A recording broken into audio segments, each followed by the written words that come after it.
winter projects in the food forest.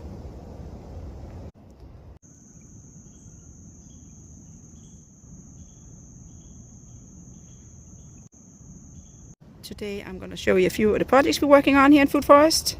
It might be winter and it might be chilly for us here in Northeast Florida at least, even though anyone for the north of us would call us crazy saying it's cold, but we're not used to this cold. So yes, it's cold for us. We are wearing scarves and jackets, and then we toss them in the middle of the day. But yes, work has to be done.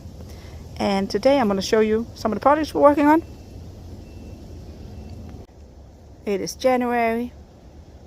All our big boys were home for Christmas, so they helped out in the food forest.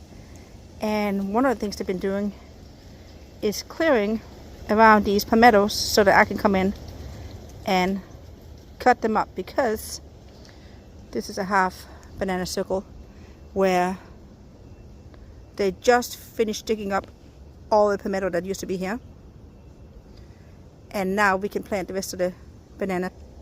These are fake ice cream Nama bananas. We believe they taste excellent, so they're also great producers of pups. So we are making a banana circle right here, and this is what this area used to look like.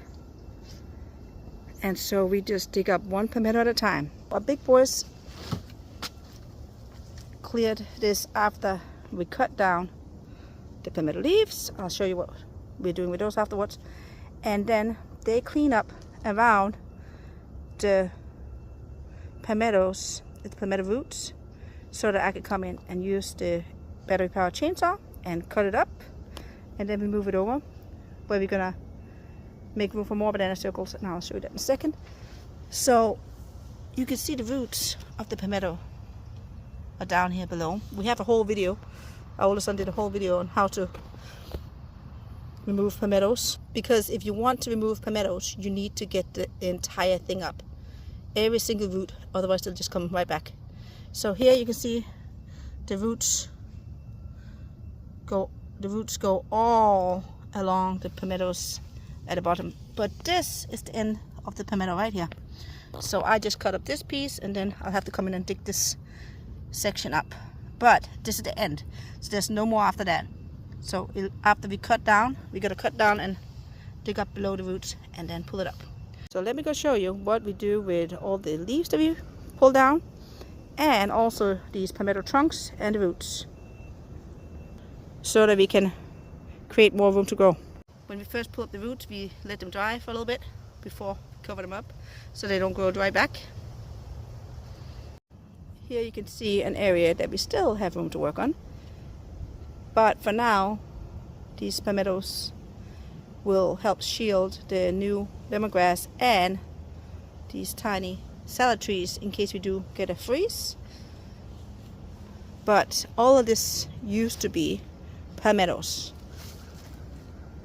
and over the years we just dug up one at a time.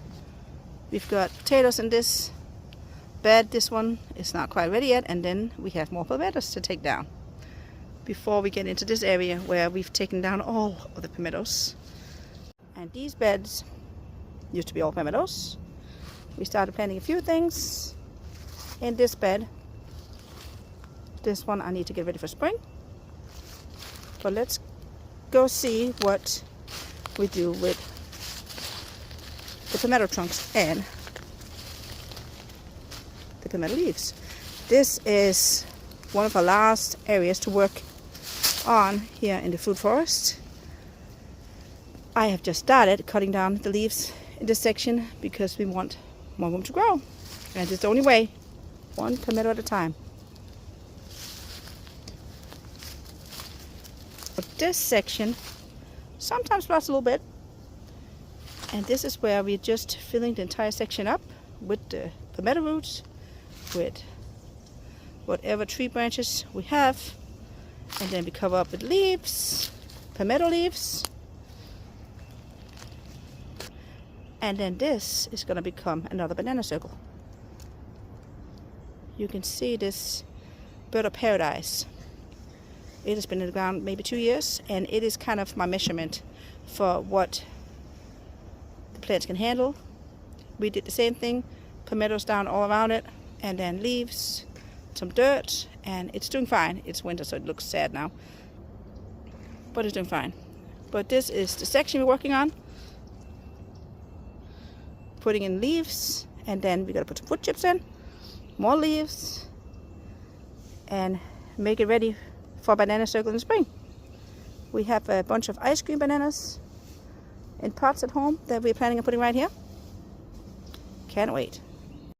My daughter is collecting leaves to put in on top of the banana circle area.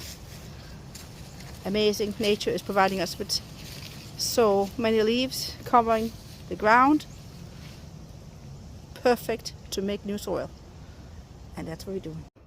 Another winter project is working on covering these plum trees with netting.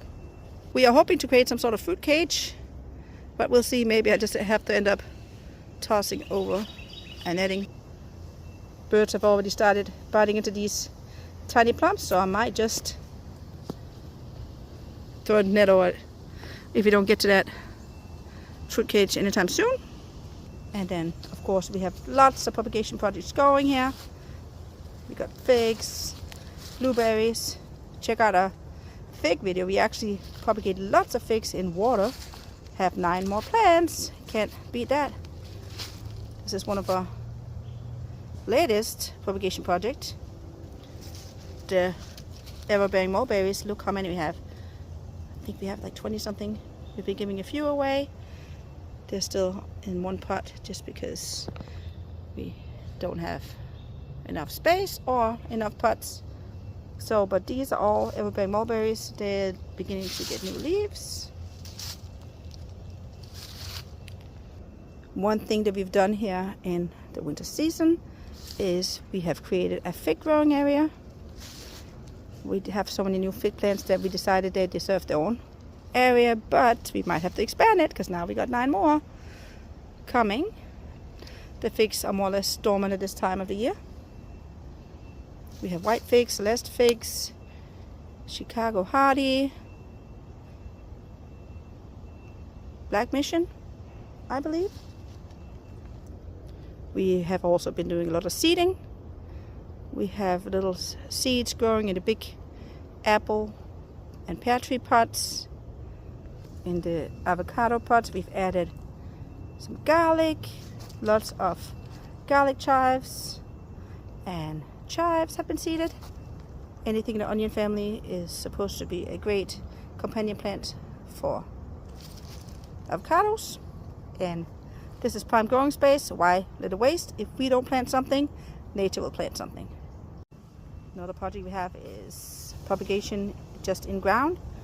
These night blooming jasmine and butley, I believe, were stuck in the ground right about October, I think right after Milton, because the ground was so saturated. It was the perfect environment to root plants.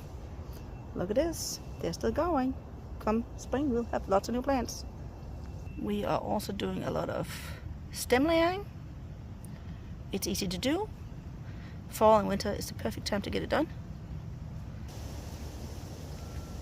Our collard trees are growing very strong this season, so we started propagating them. We just got at the top, stick it in the ground, and it's coming along just fine. There are more stem layerings. We will have so many flowering bushes come springtime. One of our recent additions, Society garlic, that we picked up when we went down south to pick up our son from college. There's always something going on in Food Forest, even in winter. And right now we are actually in prep mode for a huge MLK Day event that the kids are putting on with their Nature Society. So we will be doing a lot of planting today, putting up some seedlings to give away at the event. And this is something we do every January on MLK Day, which is why we've been planting lots of seeds. You can see our how to grow pomegranates from seed video, or passion fruit from seed video. We have so many things that we grow from seed, and a lot of these things we give away to other people so they can start growing their own food. We have a couple of volunteer tomatoes grown in the food forest. We just let them be, and maybe they'll give us something, maybe they won't. But this one is looking very happy, isn't it? I believe it's growing in a small blueberry pot. Let's see. I don't think blueberries and tomatoes are supposed to go together, but nature has its own way, so it'll get to be in there just for a little bit.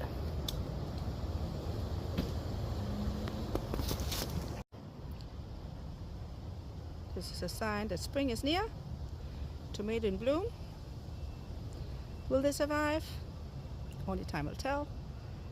It is the beginning of January. We could easily get a freeze. They have changed the forecast for the next week that we're not supposed to get a freeze anymore, but you know what? It could come at any point between now and the middle of February. So we have about a month left before we can start planning out things and really get into spring mode here in Northeast Florida.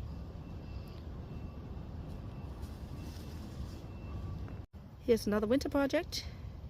We just propagated these 2 wild blueberry bushes of our favorite wild blueberry. We used these little air layering pots and we just cut them off and put them in a pot. So we'll see. The roots look good before we put them in there. We have put 2 raspberries in the ground right here, because we're hoping they'll provide more suckers for us so we can put those up. Over here we put a black raspberry, Mysore raspberry in the ground. It needs a better trellis than this pine tree and a little bamboo stick, but we'll get to that. We're going to put a little bit of a cattle panel up, I think. We just really want to get these in the ground so that we can get some suckers out of it and make more plants.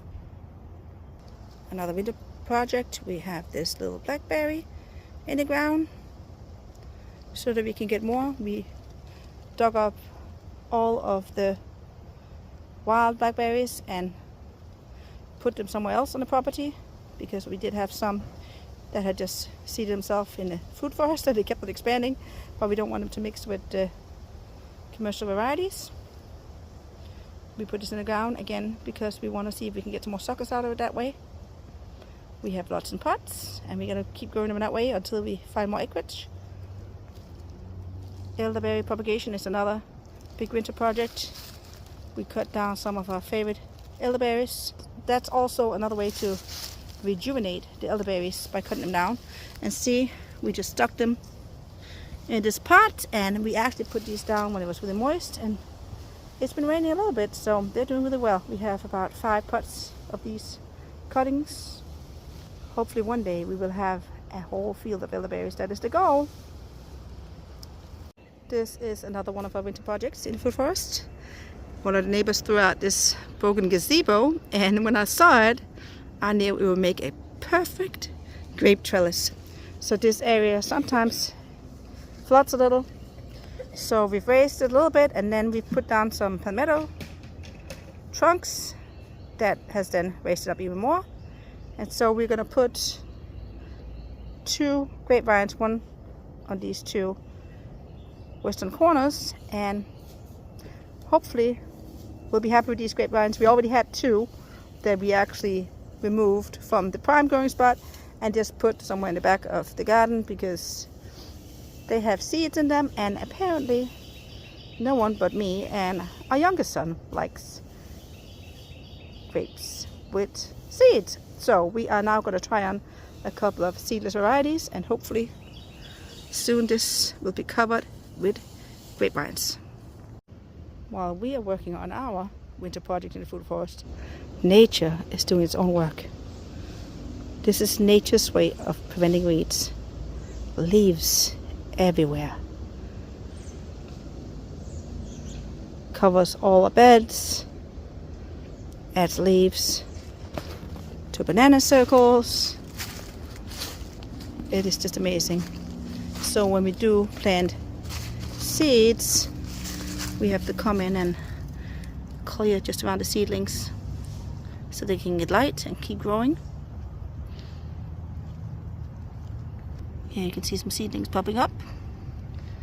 If you're not careful, nature's gonna cover them up and say, hey, you're not supposed to be there. Let's put some leaves on top of you. So we'll just go in and pick up leaves like this. There you go. A new beginning. It's January. As always, thank you for watching and thank you for making the world a little greener. Please hit that like button and subscribe. We appreciate you being here.